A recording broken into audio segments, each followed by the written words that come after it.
Hi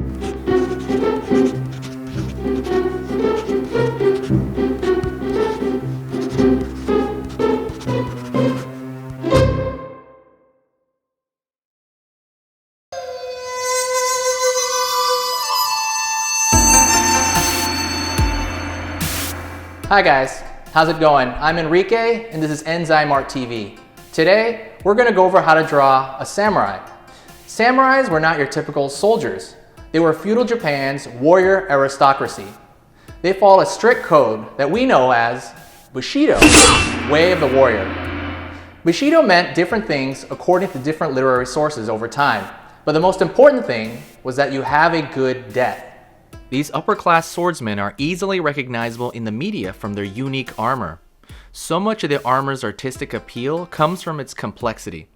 But this overload in detail also means there's a ton of information I could cram into your brain about the many parts of the outfit. Since I don't think overloading you with certain information is going to help your drawing overall, I'm just going to go over the most important things about drawing a samurai. I figure, since we're drawing samurais today, why not go over our own strict code of honor? I call it Sketchido. The first principle of Sketchido is balance. A samurai must balance his body and his mind, and an artist must balance the flair of the warrior's armor as it is plated over his anatomy. What is flair? To answer that, let's compare the samurai armor to the medieval armor of Western Europe. European armor consisted of chainmail and a big solid plate, which often bulked out the chest, and it had some sort of crested helmet piece. Samurai armor gives the appearance of more plates and more layers, with a distinctive helmet shape that flares out over the neck for added protection. So, while a medieval knight might look like C-3PO, a samurai resembles a pill bug in the way that the armored plates are layered. Common points of flair on a samurai are the neck, as I mentioned, the shoulders, and the thighs or protective skirt. If your proportional outline does not flare with honor, burn it with fire. Go on. Okay, hold on. Come on.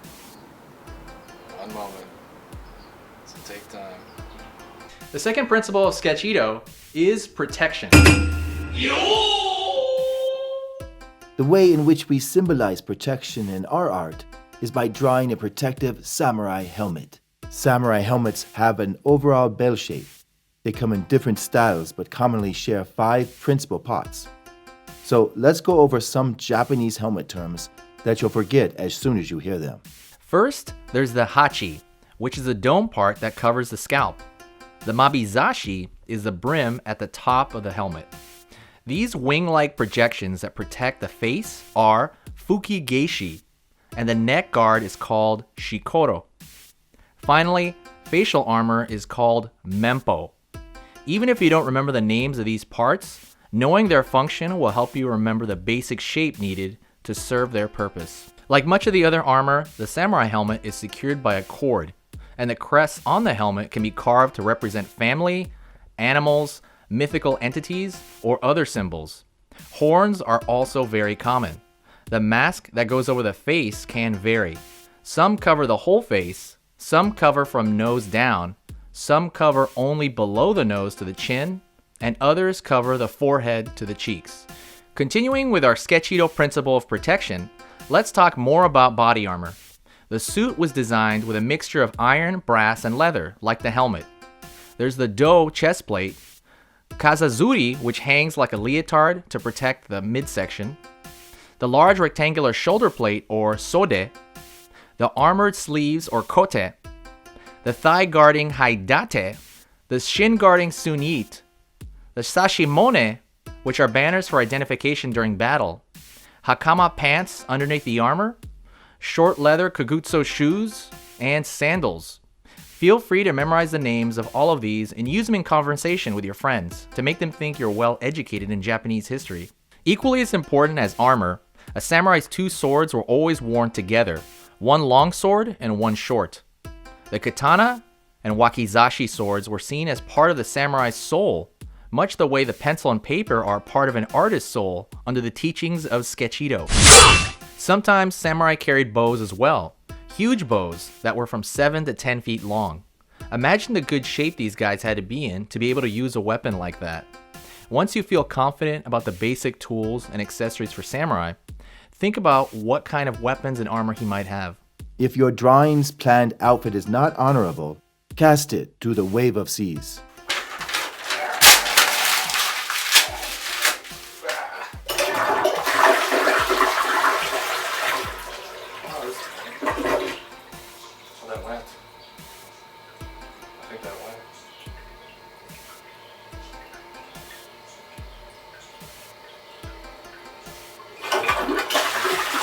We now come to the third and fourth principles of Sketch-Ito: patience of mind and swiftness of hand.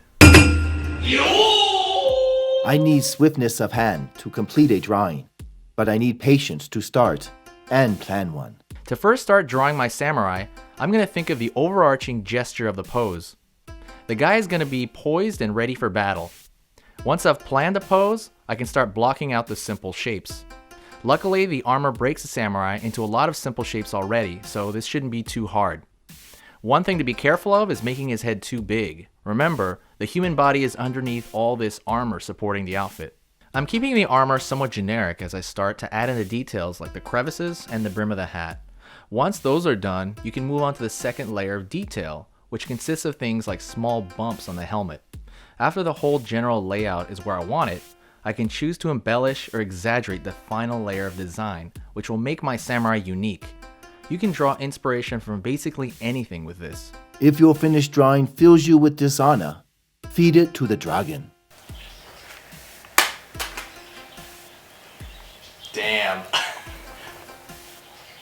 But before you do that, look hard at the drawing and try to assess the things about it that you don't really like. And ask yourself why. You should do this every time you're unhappy about your finished product, so that your next attempt will have the things in mind that you need to work on.